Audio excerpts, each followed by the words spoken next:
Assalamu alaikum guys, welcome back again. Once again I'm back with another video. So today in this video we are going to build an AI based blog content generator with the help of Gemini AI API. So मैं बिना time waste किए चलूँगा सीधा अपने project की तरफ. We are going to get delve into it. So क्योंकि ये बहुत लंबा प्रोजेक्ट होने वाला है, मतलब इतना भी लंबा नहीं, लाइक 20 से 25 मिनट का होगा, बट अच्छा है. अपनी बेसिक सी रिएक्ट जेएस की. हाँ, सबसे इम्पोर्टेंट बात प्री रिक्विजिट ये है कि इसके अंदर मैं रिएक्ट जेएस यूज़ करने लगा हूँ. सो रिएक्ट जेएस से नाम से आपको जाहिर है कि उससे पहले आपको HTML CSS और जावास्क्रिप्ट का तो नॉलेज होना लाजमी है, और API से डाटा कैसे फैच करते हैं वो भी. बट वो अलग बात है कि इर्रेस्पेक्टिव ऑफ दैट कि हम कोई ट्राई कैच या एसिंक अवेट वगैरह यूज़ नहीं करने वाले. बाय डिफ़ॉल्ट जेमिनाई की जो API है उसके अंदर ही हमारे पास एक कोड होगा जिसको हम स्टिच करेंगे अपने कोड के अंदर, जो बाय डिफ़ॉल्ट खुद ही डाटा फैच कर रहा है, या बेसिकली वो यूज़ एसिंक अवेट ही कर रहा है. लेकिन इसमें हम ट्राई कैच के अंदर हम या फिर एक्जियोस वगैरह के अंदर हम नहीं कर सकते.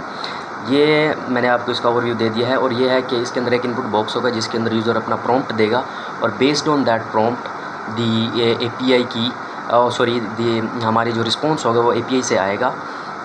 जो भी यूज़र प्रॉम्प्ट डालेगा, बेसिकली ब्लॉग कंटेंट जनरेटर है, तो यूज़र ने कोई भी ब्लॉग लिखवाना हो, लेट्स सपोज वो कहता है कि 2025 के अंदर वेब डेव का क्या स्कोप है, उसके ऊपर एक ब्लॉग लिखो, एट्सेट्रा एट्सेट्रा. सो बिना टाइम वेस्ट के हम सीधा चलते हैं अपनी कोडिंग स्क्रीन के अंदर. ये बिल्कुल देख सकते हैं मैंने इसका वीट के साथ एक बेसिक सा स्ट्रक्चर बना रखा है. अगर ये भी आपको नहीं पता तो बात यह है कि आप पहले जाएं और इसको सीखें कि किस तरह बनाना है बेसिकली. सो मैं यहाँ पे आया हूँ. यहाँ पे मैंने लिखा है जेमिनाई AI API. ये फर्स्ट वाला जो लिंक है इसके ऊपर क्लिक करेंगे तो एक नया इंटरफेस आएगा. इसके राइट कॉर्नर के अंदर आएगा डॉक्यूमेंटेशन. जब उसके ऊपर आप क्लिक करेंगे तो एक नया इंटरफेस आएगा इस तरीके से. उसके अंदर आपने सिंपली क्रिएट API की के ऊपर क्लिक करना है. एंड बेसिकली है क्या, यहाँ पे आप कोई भी लिख सकते हैं. जैसे ये मुझे बाय डिफ़ॉल्ट नीचे शो करा रहा है Gemini AI API, but I don't need that. I already have an API key, so I am going to use that one, this one. So मेरे पास ऑलरेडी पड़ी हुई है. And never ever reveal your API key. Also इसको deployment के वक्त अपनी production के अंदर भी नहीं डालना होता. इसका बेटर वे यही होता है API की को यूज़ करने का कि एक ENB फाइल बनाए, जैसे ये मेरी बनी हुई है. I am not going to click on that. So उसके अंदर आप इसको रखते हैं. बिना टाइम वेस्ट किए मैं स्टार्ट करने लगा हूँ कोड करना. सो बेसिकली इसके अंदर हम यूज़ क्या करेंगे, हमारी यूज़ स्टेट यूज़ होगी, ठीक है, और चंद एक माइनर से फैट एरो फंक्शंस होंगे और कंडीशनल रेंडरिंग होगी. चूँकि मैं यूज़ स्टेट यूज़ करने लगा हूँ तो उसके अंदर मतलब बिल्कुल बेसिक सा काम होगा. अगर कोई कम्प्लेक्स किस्म की इसके अंदर स्टेट मैनेजमेंट होती, मैं कॉन्टेक्स्ट API यूज़ करता, या फिर उससे भी आगे चले जाते रिड्यूसर फंक्शंस वगैरह. But it's not that kind of difficult और complex thing. That's the minor one and we can use state only. So बिना टाइम वेस्ट किए मैं स्टार्ट करने लगा हूँ अपना कोड. बाय डिफ़ॉल्ट मुझे सजेशन इस वजह से आ रहा है क्योंकि क्योंकि मेरे पास वो Copilot आई थिंक फ़ोन है. सो अगर आप एक बिगिनर लेवल के हैं तो आई वुडंट से कि आप इसको यूज़ करें.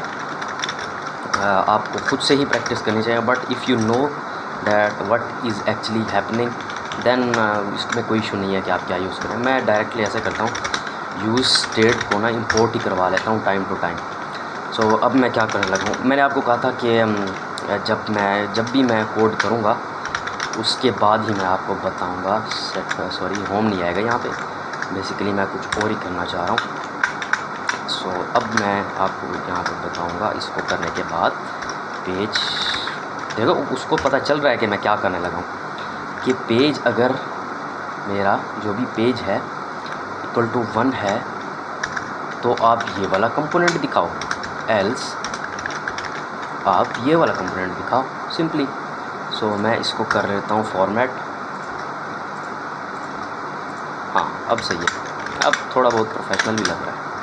प्रोफेशनल नहीं है बट एक मतलब बेसिक लेवल की एक अच्छी चीज़ है. बेसिकली अब क्या हो रहा है कि पेज जो है उसकी जब वैल्यू 1 हो तो आप ये वाला कंपोनेंट दिखाओ. बेसिकली इसके अंदर भी मैं एक काम कर देता हूँ, एक डिव अलग से बना देता हूँ, एक डिव बना देता हूँ.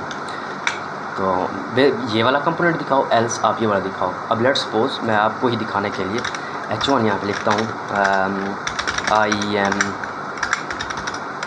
Page 1 and what I can do here like H1 I am page 2। ठीक है, ये इतना तक तो हो गया। सो अभी जब मेरे पास पेज की वैल्यू 1 है यहाँ पे यूज स्टेट के अंदर, जो हम पहली वैल्यू देते हैं, एक इसके अंदर होती है हमारी करंट स्टेट होती है, दूसरा हमारे पास उसको फंक्शन होता है उसको अपडेट करने के लिए। मैं सिंपली यहाँ पे चलता हूँ, मैंने ऑलरेडी रन कर रखा है, सॉरी बताया नहीं मैंने।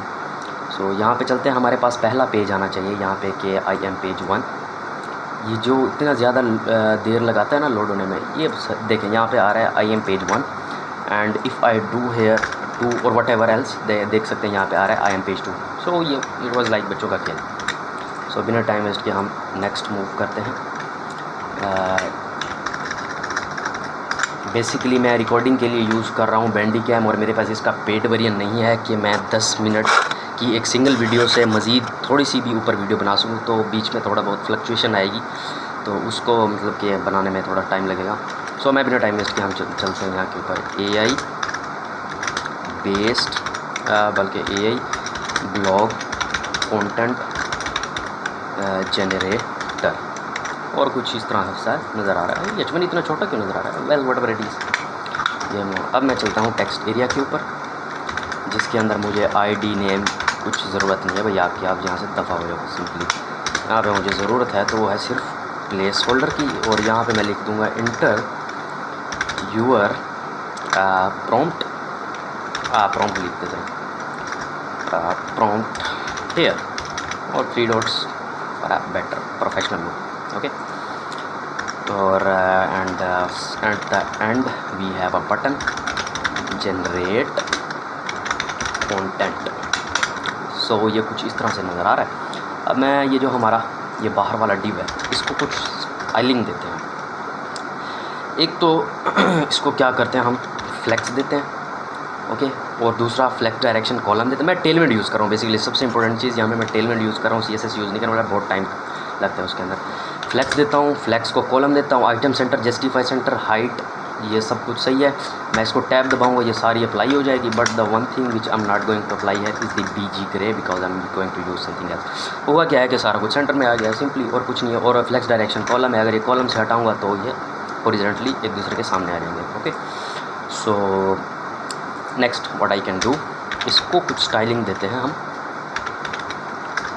अरे यार मेरा क्या इशू है, सीने इसका टेक्स्ट जो है इसको कर देता हूँ मैं 5XL, ठीक है। और पहला, चलो इसको मैं करता हूँ Ctrl+X पैन, Ctrl+V, इसके अंदर मैं सेपरेट स्टाइलिंग दूंगा, टेक्स्ट टील 400 कर देते हैं, थोड़ा बेटर लुक होता है। हाँ देखो अच्छा लग रहा है ना यहाँ पर। अच्छा, और मैं क्या कर सकता हूँ, आई थिंक इसको भी मुझे ऐसे कर देना चाहिए फॉर अपीलिंग लुक। ओके, सीनेम टेक्स्ट टील 400, भाई रिकमेंडेशन तो दे दो। टील 400, Alt+Z दबाएंगे थोड़ा सही हो जाएगा। सो मेरे ख्याल में H1 के लिए इतना बहुत है। उसके बाद हम चलते हैं टेक्स्ट एरिया में, इसको भी स्टाइलिंग देते हैं। सीनेम, इसकी हम क्या क्या कर सकते हैं, एक तो आउटलाइन इसका ख़त्म करते हैं, आउटलाइन नन। एंड इसका एक इशू होता है मेरे पास जब भी मैं इसको पैडिंग वगैरह देने लगता हूँ तो पैडिंग नहीं आती, तो इसको मैं ना CSS के साथ कर देता हूँ यहाँ पे for the time being now. यहाँ पे ये बाय डिफ़ॉल्ट कुछ लगी हुई है, मैंने लगा के रखी थी, आई थिंक मुझे याद नहीं है कि पैडिंग जो इसकी है वो आप कर इससे कर दो 1 रैम कर दो, 1 रैम काफ़ी है। हाँ देखा, थोड़ी सी अप्लाई हुई है, XY दोनों साइड से अप्लाई हो जाएगी।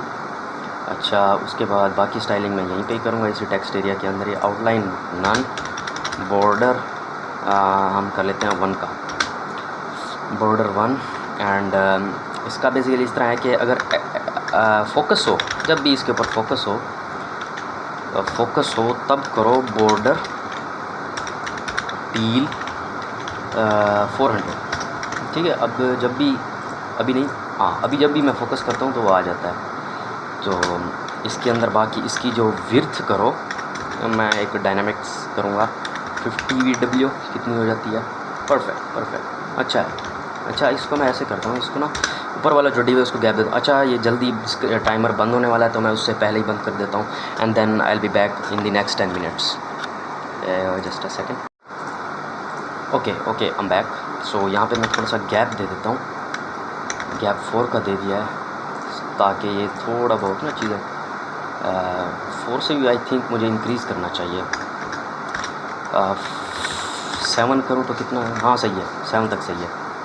विड्थ इतनी है इसकी, और हाइट भी थोड़ी सी इंक्रीज़ करते हैं, हाइट कर देते हैं 30 VH से काफ़ी है।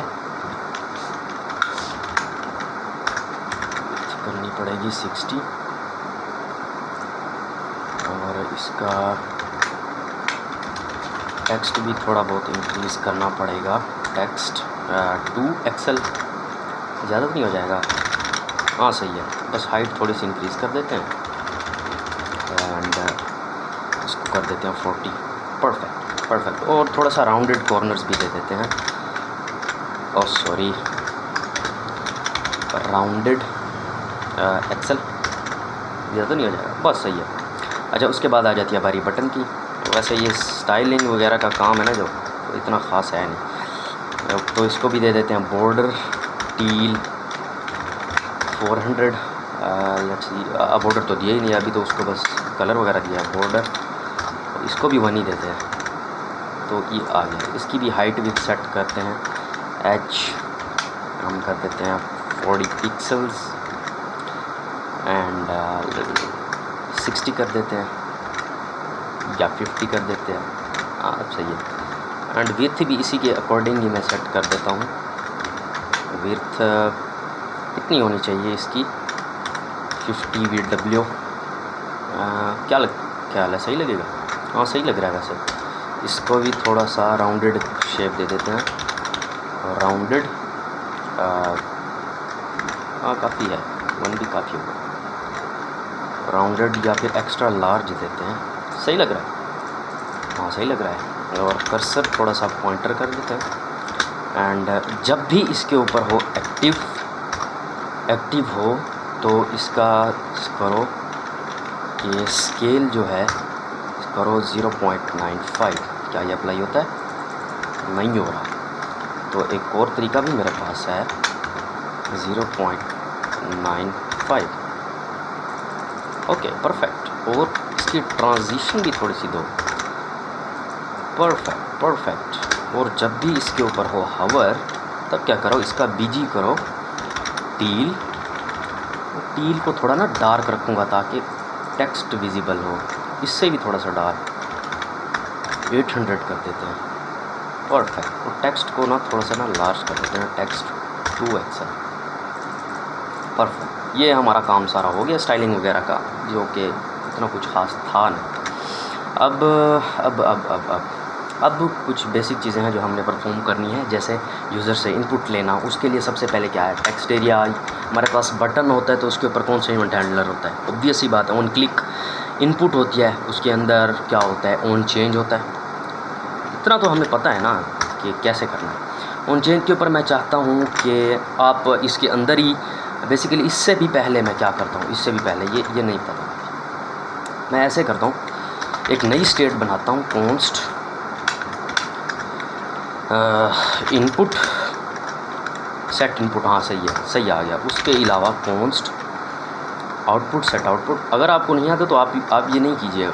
उसके अलावा लोडिंग स्टेट भी मैं एक बनाता हूँ, कॉन्स्ट बाय डिफ़ॉल्ट मुझे आ रहा है, आप देख सकते हैं यहाँ पे लोडिंग बाय डिफ़ॉल्ट फॉल्स है, वो मैं बीच में ही बताऊँगा। बाकी स्टेट का आपको पता होना चाहिए, फिर आपके लिए मुश्किल नहीं है कि ये मैं क्या कर रहा हूँ। अच्छा, सबसे पहले हम चलते हैं इनपुट वाले इस जगह पर टेक्स्ट एरिया के ऊपर। ऑन चेंज मैं चाहता हूँ कि इसके अंदर मैं ऐसे करता हूँ, सॉरी, हैंडल इनपुट। ये एक किस्म की ना नेमिंग कन्वेंशन है, हमें ऐसा करना चाहिए। एक मतलब ऐसे ही करना चाहिए हर दफ़ा, नेमिंग कन्वेंशन को फॉलो करना चाहिए। कॉन्स्ट, उसके बाद ये मुझे बाय डिफ़ॉल्ट सजेशंस आ रहे हैं, आपने इस चीज़ से बच के रहना है। इवेंट ऑब्जेक्ट एक डाल दिया है, सो टू गेट दी वैल्यू। अच्छा, अब मैं क्या कर सकता हूँ कि जब यूज़र कुछ भी इनपुट करे तो आपने ये जो सेट इनपुट है इसके अंदर वो वैल्यू डालनी है जो यूज़र टाइप कर रहा है। सेट इनपुट के अंदर e.target.value, ठीक है। और हमारी जो इनपुट है, अब वो इनपुट के अंदर बेसिकली वो वैल्यू आ चुकी होगी जो भी यूज़र लिख रहा है, ठीक है। यहाँ पे अगर मैं अभी इनपुट लिख दूँ और मैं यहाँ पे चलता हूँ inspect, I can not, I have no idea whether where to click. Okay बच गया। एक इशू होता है, मैं बाज़ औक़ात देख रहे आ रहा है। Hello guys, how are you, welcome to, भाई क्यों बेइज्जती करवा रहा है, welcome to coding with Moin. Okay, बस ये चेक करना था कि वेदर आ भी रहा है या नहीं आ रहा, ठीक है। इसको बेसिकली मैं अभी कमेंट आउट कर देता हूँ। ये तो हमारा हो गया कि यूज़र से इनपुट तो हमारी आ गई। अब हम क्या करने लगे हैं कि हमने करना है बेसिकली वो काम कि हमने अब आउटपुट भी तो based on that input generate करवानी है। तो सबसे पहले मैं चलता हूँ यहाँ पे, बेसिकली यहाँ पे मैं थोड़ा बैक चलता हूँ जहाँ से मैंने वो कोड उठाना है। बेसिकली API की मेरे पास है पड़ी, don't worry, I will delete the API की राइट आफ्टर अपलोडिंग दी वीडियो। सो उससे कुछ होने वाला नहीं है, ना ही कोई यूज़ करने वाला है उस चीज़ को, ठीक है। बट ये जो लोडिंग टाइम आता है ना, ये बहुत फ्रस्ट्रेशन क्रिएट करता है कि क्यों इतनी लोडिंग होती है। अभी देखो ये आधा टाइम तो ये ज़ाया करवा रहा है मेरा। अच्छा, मेरा कोड किधर है? देखो ये चीज़ काम की जो है ना वो दिखाओ ना आप, क्या फजूल में आप दिखाते हो। Control C। अच्छा, मेरा वो किधर गया? हाँ, यहाँ पे मैं आके इसको पेस्ट कर देता हूँ बेसिकली। ओह सॉरी, इंपोर्ट वाला काम तो हमारा बाहर ही होता है। इसको मैं बिल्कुल टॉप के ऊपर करवा लेता हूँ इंपोर्ट। बेसिकली हमने किया क्या है, इससे भी पहले आप सबको ये जेन AI के कुछ NPM पैकेजेस होंगे, नोड पैकेज मैनेजर से, वो आपको इंस्टॉल करने पड़ेंगे टू यूज़ इट प्रॉपरली। ऐसे नहीं होगा कि आप डायरेक्ट उसको कर लेंगे, क्योंकि टाइम थोड़ा होता है। तो मैं इस वजह से इसको हमने बाय डिफ़ॉल्ट यहाँ पे कॉल नहीं करवाना इस फंक्शन को, और मैं इसका नाम भी कुछ और ही रख देता हूँ, जनरेट कंटेंट। ओके भाई, रहने दो, बल्कि जनरेट कंटेंट नहीं, ये तो इनका बाय डिफ़ॉल्ट है बड़ी कन्वेंशन यहाँ पे इनके अपनी ही। मैं जेन कंटेंट कर देता हूँ। सो बेसिकली मैं क्या एक्सप्लेन कर देता हूँ यहाँ पे। ये एक नया इंस्टेंस क्रिएट किया है गूगल जेन AI का, जहाँ से हम API अपनी यूज़ करवाएंगे। API की वो बेसिकली मांग रहा है कि यूर API की जो आपकी वहाँ से प्रोवाइड होगी जेन AI से, कि जब आप वहाँ पे विज़िट करेंगे ओपन AI की ओपन AI आ गया, जेन AI की जो भी API आपको मिलेगी वो यहाँ पे की आपको मिलेगी, वो यहाँ पे आपने आके डाल देनी है। मेरे पास ऑलरेडी है पड़ी, मैं सिंपली वो डाल देता हूँ। मैं अभी ओपन करने लगा हूँ, बट जब मैं अपलोड करने लगूंगा तो मैं इसको ऑब्वियस सी बात है ब्लरी कर दूंगा। वैसे इन्वायरमेंट वेरिएबल से मैंने इसलिए यूज़ नहीं किया क्योंकि इशू आ रहा था। आई डोंट नो वाई, मैंने बड़ी ट्राई की है इसको रिज़ॉल्व करने की। मैं सिंपली इसको यहाँ पे आके पेस्ट कर देता हूँ, ठीक है। उसके बाद ये प्रॉम्प्ट भी हम कंटेंट के अंदर बेसिकली वो प्रॉम्प्ट आएगा। यहाँ पे मैं बैकटिक्स यूज़ कर रहा हूँ $साइन लगा के, और बेसिकली तुम पता है कौन सी इनपुट लो, जो यूज़र इनपुट दे रहा है ना, तुम वो वाली इनपुट दो, और based on that input give me the output and where we are going to get our output. ये जो सेट आउटपुट वाला हमारा फंक्शन है, इसके अंदर हम बेसिकली हमारा यहाँ पे रिस्पॉन्स डॉट टेक्स्ट, बस सिंपल ख़त्म, यही कुछ था। क्या हो रहा है, फंक्शन है हमारी API की को चेक करेगा कि क्या ये वैलिड है यूज़र, जो भी आ रहा है हमारी फ्री की हमारा जो पूरा हमारा मॉडल है ये जेमिनाई का 2.0 फ्लैश, क्या ये यूज़र हमारा है जिसने साइन अप कर रखा है, जिसके पास हमारी क्या वैलिड API की है, तो उसको ये मॉडल यूज़ करने दो। कंटेंट्स के अंदर बाय डिफ़ॉल्ट जो वैल्यू थी हमने वो निकाल दी है, और कौन सी डाल दी है जो यूज़र इनपुट करना चाहता है, और उस बेस के ऊपर आप सेट आउटपुट दिखा दो कि ये आपकी आउटपुट आ गई। और इसको मैं कहाँ पे देखना चाहता हूँ बेसिकली। अब क्या होगा, मैं एक करता हूँ, इस चीज़ को भी कॉपी करता हूँ। ये बेसिकली इस चीज़ को कॉपी करने से क्या मुराद है कि इसको कब चलाना है, ये काम कब करवाना है। ऑब्वियस सी बात है, तभी चलाना है जब कोई भी इसके ऊपर क्लिक करे। जेन कंटेंट उसी वक्त ही चलाओ जब कोई भी इसके ऊपर क्लिक करे, और वो लोडिंग स्टेट है वो मैं डाल दूँगा इसके अंदर ही। अगेन 10 मिनट होने को चले हैं, तो मैं सिंपली इसको कॉपी करता हूँ, और दूसरा जो पेज है जिसके ऊपर बेसिकली हमने दिखानी है अपनी आउटपुट, मैं उसके अंदर एक H1 लेता हूँ और वहाँ पे लिख देता हूँ आउटपुट। और बेसिकली आउटपुट क्या होने वाली है, वही हमारी आउटपुट। उसके अंदर ऑब्वियस सी बात है हमारी वैल्यू चाहिए। मिलता हूँ दोबारा नेक्स्ट 10 मिनट्स के अंदर। अल्लाह हाफिज़। So once again I am back again. तो मैं सिंपली बता रहा था कि आउटपुट की बात हो रही थी, तो आई थिंक सब कुछ ओके है। तो एक और काम करते हैं हम कि जब जब जब ये रिस्पॉन्स आ जाए, तुम ऐसे करना, ये जो सेट पेज है मेरा, इसको कर देना 2। पता है क्यों? ऐसा इसलिए कि पहले के ऊपर तो हमारी वो चीज़ें हैं जो इनपुट वगैरह ले रहा है यूज़र से और डिस्प्ले करा रहा है टेक्स्ट एरिया, बेसिकली हमारी आउटपुट तो उसके ऊपर जा रही है ना, कि ये वाला जो कंपोनेंट है। तो जब वो जनरेट हो जाए बेसिकली, और वो जनरेट होने के बाद रिस्पॉन्स सेट आउटपुट को मिल जाए और आउटपुट तुम डिस्प्ले करवाना चाहो, तो पेज को सेट कर दो 2। और चूँकि वो दूसरी आएगी, बाय डिफ़ॉल्ट वैल्यू स्टेट की 1 थी, जैसे ही दूसरी आएगी वो तुम्हें दूसरा पेज रेंडर कर देगा। तो मैं सिंपली चलता हूँ यहाँ पे, इसको अगेन मैं करता हूँ रिफ़्रेश। ऑब्वियस सी बात है, ये थोड़ी तंग करने के लिए रीलोड होने में टाइम लेगा जानबूझकर, चाहे इसने लेना हो ना लेना हो, वो अलग बात है। ये ओके, इसको मैं कहता हूँ व्हाट इज़ HTML, और मैं यहाँ पे सिंपली क्लिक करता हूँ।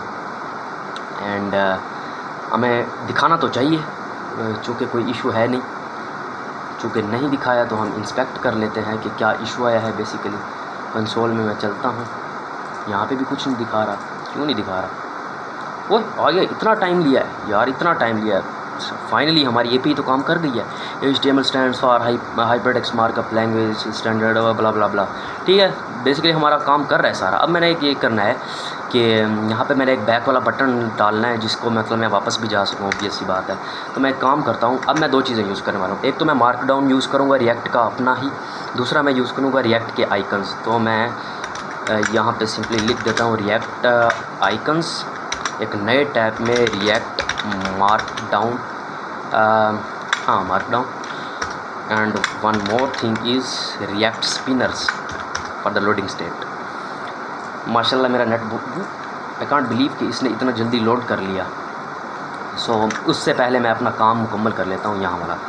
तो मैं बेसिकली एक आई टैग ले रहा हूँ। आइकन्स के लिए हम हमेशा ये ही यूज़ करते हैं, ठीक है।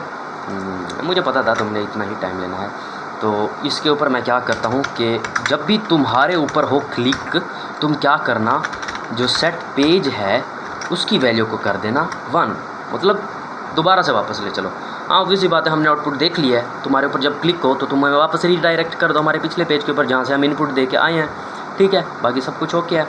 और एक और काम कर लेते हैं, लोडिंग स्टेट्स बेसिकली क्या होता है कि यूज़र आप थोड़ा वेट करें, डाटा फैच हो रहा है तो आप थोड़ा सब्र करें। जब जैसे डाटा आता है ना तो आपको मतलब दिखा दिया जाएगा और लोडिंग स्टेट को फॉल्स कर दें।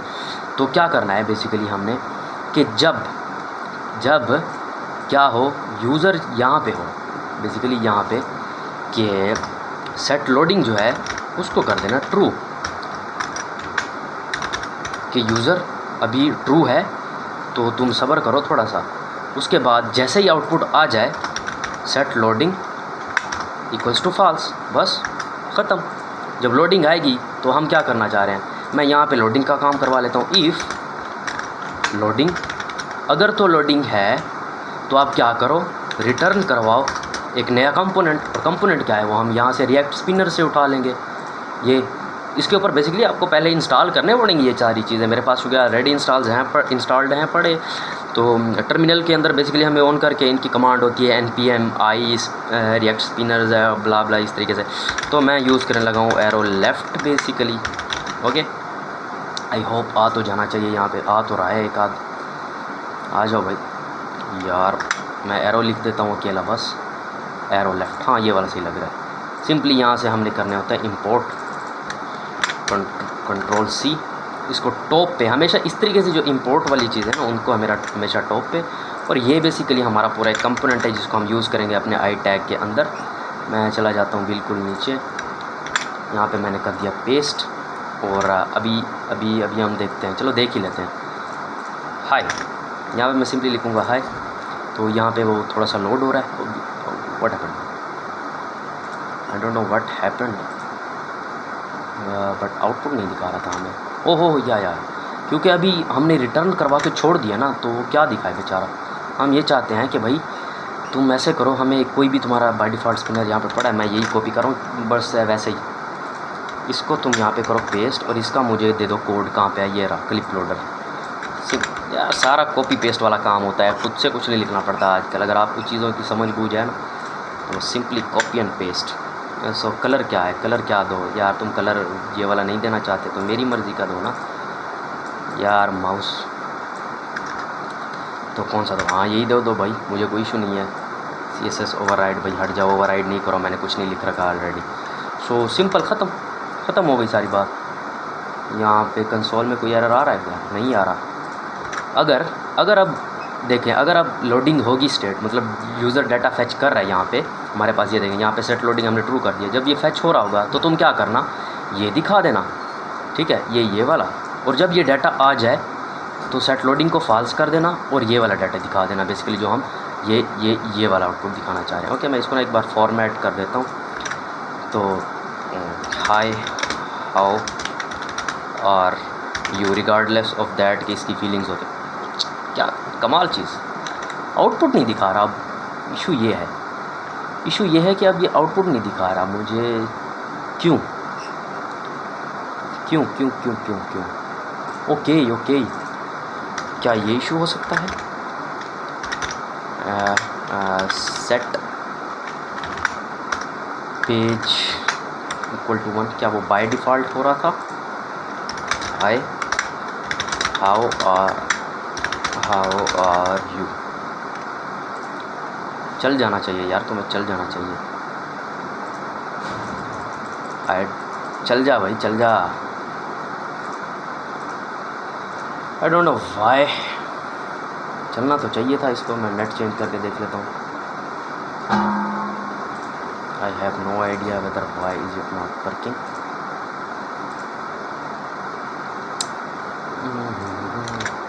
व्हाट इज़ द इशू, ये यहाँ पे देखते हैं। अगर लोडिंग है तो रिटर्न करवाओ ये। यार इसको किसने बोला था कि ये अपनी मर्ज़ी से चले, मैंने तो नहीं बोला था ना इसको, मैंने तो नहीं बोला था इस मनोज को कि ये वाला काम करे। मैंने तो बस इतना सा बोला था कि ये रिटर्न करवाओ या वो रिटर्न करवाओ। अपनी मर्ज़ी से जब ये चलता है ना तो काम ख़राब तभी होता है। मैं इसको सेट करता हूँ। ओके, सो यहाँ पे कोई ऐसे एरर्स नहीं थे। सो अभी सिंपली यही था कि अगर लोडिंग है तो रिटर्न करो ये वाला, ये लोडर। अगर लोडिंग नहीं है तो ये आउटपुट दिखा दो यहाँ में से, ये वाली हमें, ठीक है। सो उसके बाद मैंने क्या किया है कि लोडिंग को यहाँ पे पहले जब रिक्वेस्ट हो रही हो, डाटा फैच हो रहा हो, तो लोडिंग को ऑन कर दिया, ट्रू कर दिया है कि वो लोडर शो करे। उसके बाद सेट लोडिंग को फॉल्स किया है, पेज को ट्रू कर दिया, ठीक है। उसके बाद अब मैं चलता हूँ सिंपली यहाँ पे और बेसिकली मैं क्या लिखता हूँ, hi how are you regardless of that कि इसके पास फीलिंग्स भी हैं। जैसे मैं क्लिक करता हूँ तो लोडर आ रहा है और देखिए आउटपुट भी जनरेट कर रहा है। और इवन यहाँ पे मैं क्लिक करता हूँ तो रीडायरेक्ट भी कर रहा है मुझे पेज 1 के ऊपर, just because of this line on click के ऊपर। यहाँ पे आप बहुत सारी चीज़ें नेविगेट कर सकते थे, लेकिन वो राउटर डोम की चीज़ है, हुक्स हैं वो अलग बात है। तो अब हम यही करते हैं। एक और चीज़ होती है हमारे पास मार्क डाउन। मैं यहाँ पे सिंपली इस लाइन को ख़त्म ही कर रहा हूँ टैब दबा के। मैं यहाँ पे लिख देता हूँ मार्क डाउन, मार्क डाउन के अंदर मैं बेसिकली दिखाना चाहता हूँ आउटपुट अपनी। ये बेसिकली करता क्या है, ये फॉर्मेट करता है हमारे जो भी आउटपुट होती है। जैसे आप देख रहे थे वहाँ पे रैंडम टेक्स्ट आ रहा था एक दूसरे के अंदर मिला हुआ, तो ये उससे बचाओ। और उससे पहले हमें इसे इंपोर्ट भी करना पड़ेगा, इंपोर्ट। बस वो ये मुझे सजेशन आ गई है तो मैं सिंपली बस वही कुछ करूँगा। अब जैसे मैं इसको बोलता हूँ hey write code in CPP to add two numbers, ये भी जनरेट करेगा। बेसिकली है तो हमारा ब्लॉग कंटेंट जनरेटर, ये तो हमने अलग ही सवाल पूछ लिया, बट है तो AI मॉडल ना, जवाब तो देगा हमें बेस्ड ऑन आवर प्रॉम्प्ट देगा। ये हमें हमारा जवाब आ गया और एक अच्छे फॉर्मेट के अंदर। पहले तो एक दूसरे के अंदर घुसा हुआ था। यहाँ से मैं वापस रीडायरेक्ट कर देता हूँ। मैं कहता हूँ राइट आ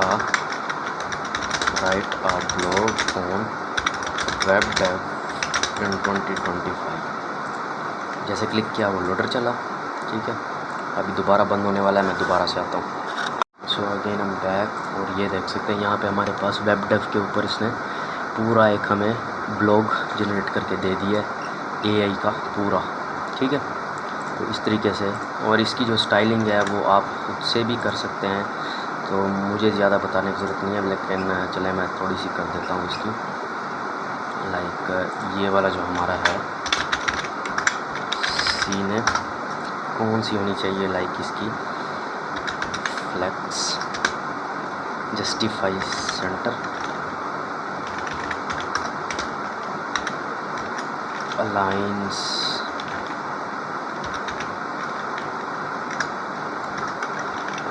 टेक्स्ट सेंटर से हिसाब से भी था यार, I don't remember you, well whatever it was.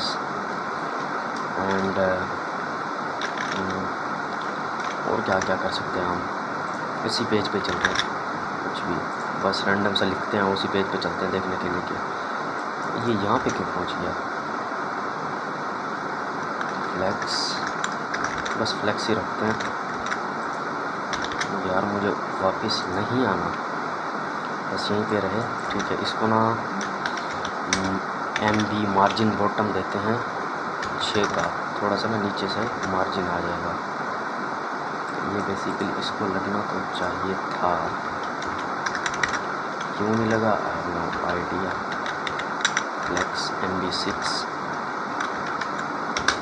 उसके अलावा BG और टेक्स्ट ब्लैक, ये हो गया। इसकी हाइट विड्थ मैं सेट कर देता हूँ H 40 pixels, width 40 pixels, okay.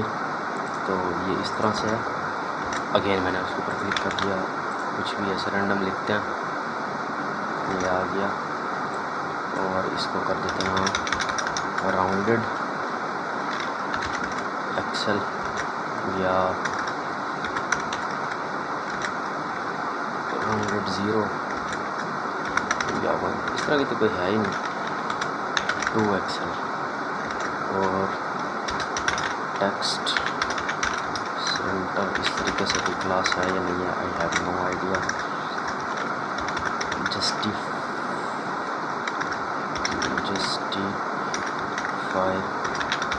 Centre, वो आ गया, बस थोड़ा सा है। अलाइन सेंटर कर रखे हैं, मेरे ख्याल में कोई क्लास नहीं है। सो जो भी है, इसको मतलब कि बस यहीं तक था आई थिंक, बाकी स्टाइलिंग आप इसकी खुद अपनी मर्ज़ी से कर सकते हैं। तो आई होप आपको अच्छे से समझ आया होगा। इसके अंदर हमारी स्टेट मैनेजमेंट थी, माइनर सी, कोई इतनी रॉकेट साइंस नहीं थी, और API मेरी रिवील हो रही है, बट इसको मैं हाइड कर दूंगा, वो डोंट वरी, और इवन मैं इसको डिलीट ही कर दूंगा, मुझे ज़रूरत नहीं है, मैं और बना लूँगा। बाकी कोड आप देख सकते हैं, इसको मैंने अपलोड वगैरह नहीं करना, ठीक है। एंड ऑल सेट, मिलते हैं इस तरह के एक और वीडियो में, तब तक के लिए अल्लाह हाफ़िज़, कीप लर्निंग एंड कीप